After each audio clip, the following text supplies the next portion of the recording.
मित्रांनो, ठरलं तर मग या मालिकेच्या आजच्या भागामध्ये आपण पाहणार आहोत. सुरुवातीला महिपत साक्षीला बोलत असतो, त्या सुभेदाराच्या ट्रकमध्ये ड्रग्ज मीच ठेवले. मी टाकलेल्या जाळ्यामध्ये तो उंदीर अडकला. आणि मग इतक्यात अर्जुन येत असतो. तो बाहेरून जोरात महिपतला आवाज देतो. महिपत बोलतो की, या वकील साहेब, तुमचं आमच्या घरामध्ये स्वागत आहे. पण अर्जुन मात्र रागाने लगेच महिपतची कॉलर पकडतो. अर्जुनने कॉलर पकडल्यावर महिपत मात्र फारच घाबरतो. अर्जुन बोलतो की, तूच माझ्या डॅडला या सगळ्यामध्ये अडकवलं आहेस.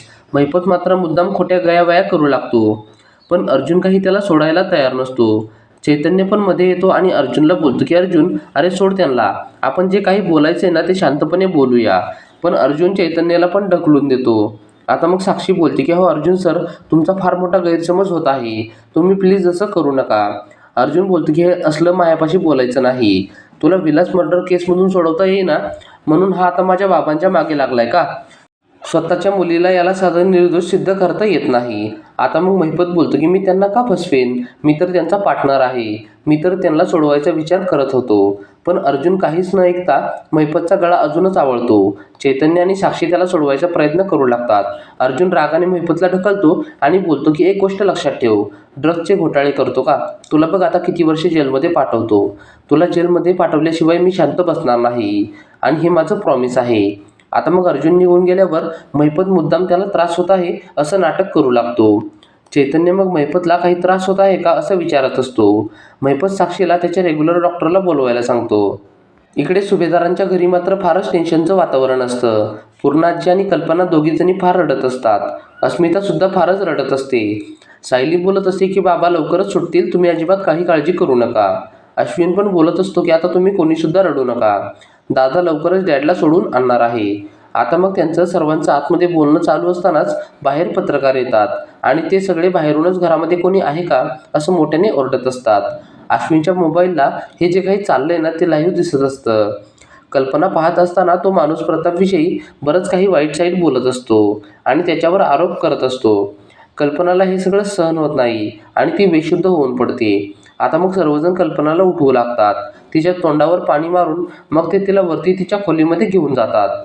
अश्विन बोलतो की, नक्कीच मम्माचा स्ट्रेसमुळे बीपी कमी झाला असेल आणि त्यामुळेच ती बेशुद्ध झाली असेल.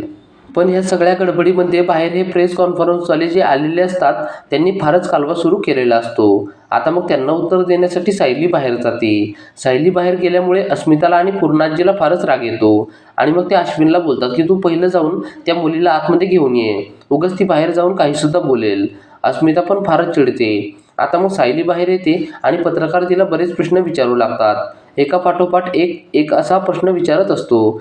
सायलीला कोणाशी बोलावं ना काहीच कळत नसतं. सायली त्यांना शांत व्हायला सांगते आणि बोलते की, तुम्ही सगळेजण प्लीज शांत व्हा. मी सायली सुभेदार, प्रताप सुभेदार यांची सून आहे आणि ते निर्दोष आहेत. ते लवकरच बाहेर येतील. आता मग पत्रकार बोलत असतात, म्हणजे ज्या ट्रकमध्ये ड्रग्ज सापडले तो ट्रक त्यांचा नव्हताच का? सायली बोलते की, तुम्ही सगळेजण प्लीज शांत व्हा. घरामध्ये माझी आजच सासू आहे आणि माझी सासू देखील आजारी आहे. अगोदरच आम्ही फारच स्ट्रेसमध्ये आहोत. अन्नपूर्णा फार्मास्युटिकलचे मालक प्रताप सुभेदार यांना आपण सगळे ओळखतो. ते असं कधीसुद्धा करू शकणार नाहीत. अश्विन पण बाहेर आलेला असतो आणि तो सायलीला बोलतो की, वहिनी, यांच्या तोंडी लागून काहीच आपल्याला साध्य होणार नाही. वहिनी, तू प्लीज आतमध्ये चल. आणि मग तो सायलीला आतमध्ये घेऊन जातो. आतमध्ये गेल्यावर पूर्णाजी आणि अस्मिता दोघीजणी सायलीला खवळू लागतात. पूर्णाजी बोलते की, तुला बाहेर जायला कोणी सांगितलं होतं? सायली बोलते की, त्यांना सांगायला नको का की बाबा निर्दोष आहेत? पूर्णाजी बोलते की, पण तुला हे सगळं करण्याची काय गरज आहे? तुला आम्ही आमचं मानतच नाही. अस्मिता बोलते की, या घरातलं कोणीसुद्धा तुला आपलं मानत नाही, त्यामुळे तू तुझं तोंड बंद ठेव. सायलीला मात्र आता फारच वाईट वाटतं आणि ती रडू लागते. इकडे अर्जुन प्रतापच्या कंपनीमधल्या सर्व जुन्या कामगारांच्या भेटी घेतो आणि त्यांना विचारत असतो, कोणी नवीन आत्ता जॉईन झालं आहे का?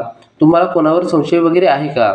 अर्जुन या सगळ्या लोकांची फारच चौकशी करतो आणि जिथून माल बाहेर गाडीमध्ये लोड केला जातो त्या ठिकाणचे तो CCTV फुटेज देखील चेक करतो.